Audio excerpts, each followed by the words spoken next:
Assalamualaikum warahmatullahi wabarakatuh. Perkenalkan, nama saya Nia Riza Fitria. Saya ingin menganalisis regresi menggunakan aplikasi JASP dengan judul Analisis Pengaruh Intensitas Belajar dan Motivasi Belajar terhadap Hasil Belajar Mahasiswa.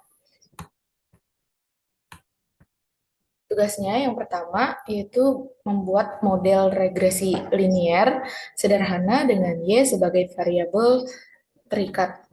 Yang kedua, membuat video analisis data menggunakan JASP mulai dari statistika deskriptif hingga ke analisis regresi.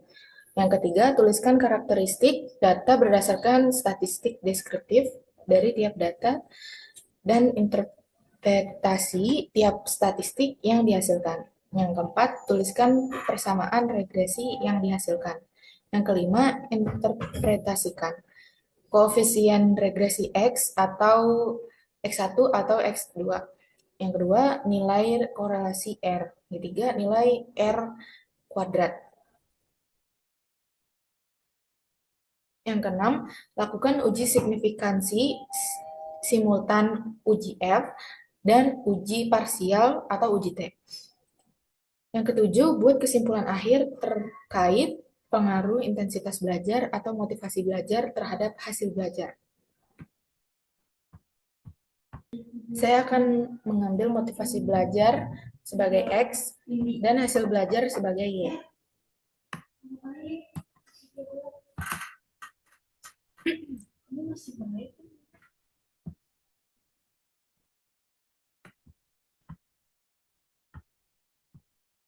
Ini kita salin.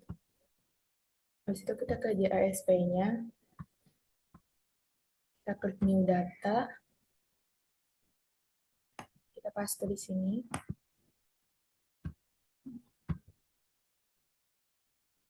Kita klik 2 kali kolomnya. Kita ubah jadi X.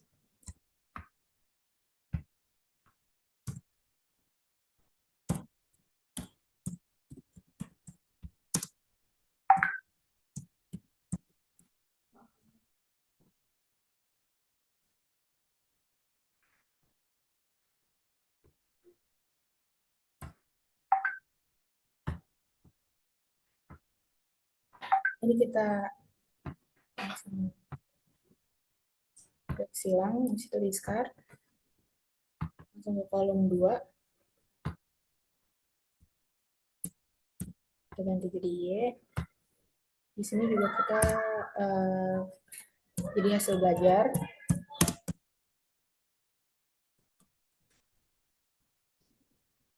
Kita klik silang lagi. Habis itu kita klik discard. Kita langsung ke analisis. Habis itu kita klik deskriptif. Deskriptif statis.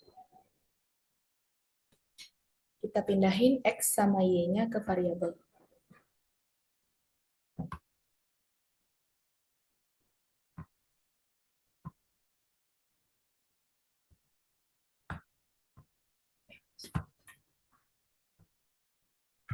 Setelah kita pindahin variabel X sama Y-nya, kita agak scroll ke bawah dikit, kita klik yang Shapiro testnya, sama juga range-nya.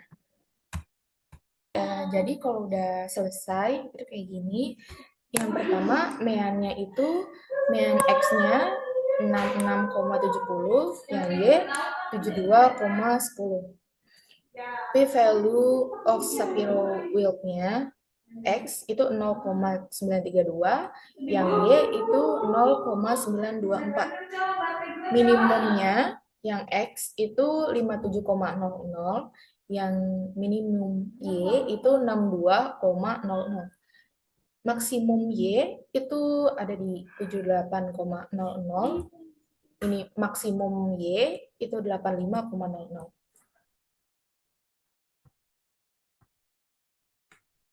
Langkah selanjutnya itu kita langsung ke regresi.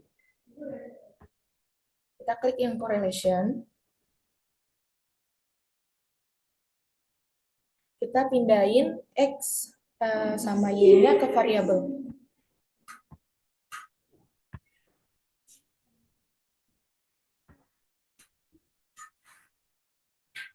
Selanjutnya, kita centang bagian fact signifikan. Kita scroll lagi, kita centang scatter plots sama statistikanya.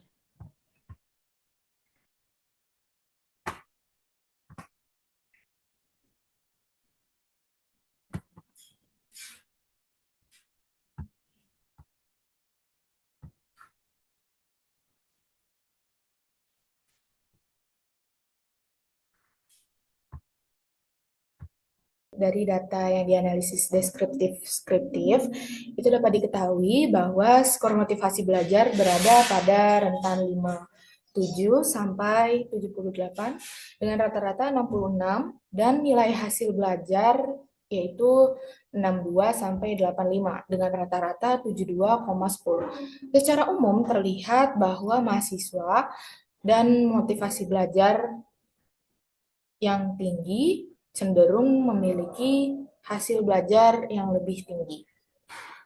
Selanjutnya, saya ingin menjelaskan correlation. Oke. Selanjutnya, saya ingin menjelaskan regresi correlation.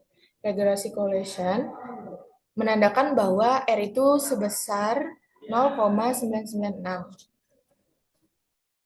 Maka dapat diartikan bahwa hubungan dari motivasi belajar dan hasil belajar siswa dikategorikan sangat kuat.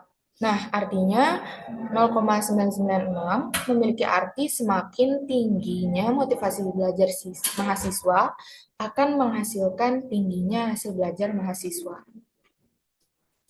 Selanjutnya ke regresi linear. Kita klik regresi. Di situ kita klik linear regression.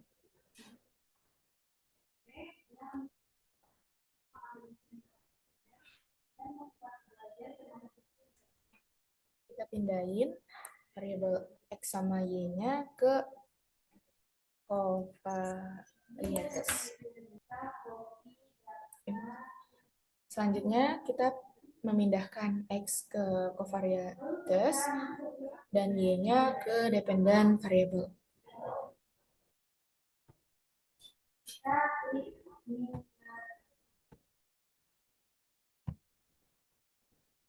Jadi, dari tiga tabel tersebut dapat disimpulkan bahwa 0,991 dan 1080, di mana Y hasil belajar siswa dan X motivasi belajar. Interpretasi persamaan regresif. Jadi, nilai 0,991 bahwa nilai motivasi belajar bernilai 0, maka interpretasi hasil belajar adalah 0,991. Nilai ini bersifat teoris dari teoris ya? Teoritis apa? Teoris dan hanya sebagai fiktif awal model. Selanjutnya ada interpretasi persamaan regresif. Jadi, nilai 0,991 bahwa nilai motivasi belajar bernilai 0. Maka, interpretasi hasil belajar adalah 0,991. Nilai ini bersifat teoris dan hanya sebagai fiktif awal model.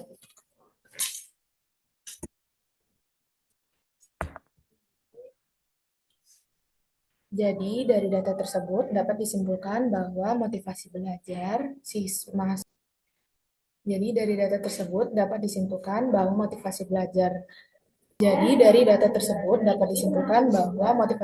mahasiswa itu sangat signifikan terhadap hasil belajar.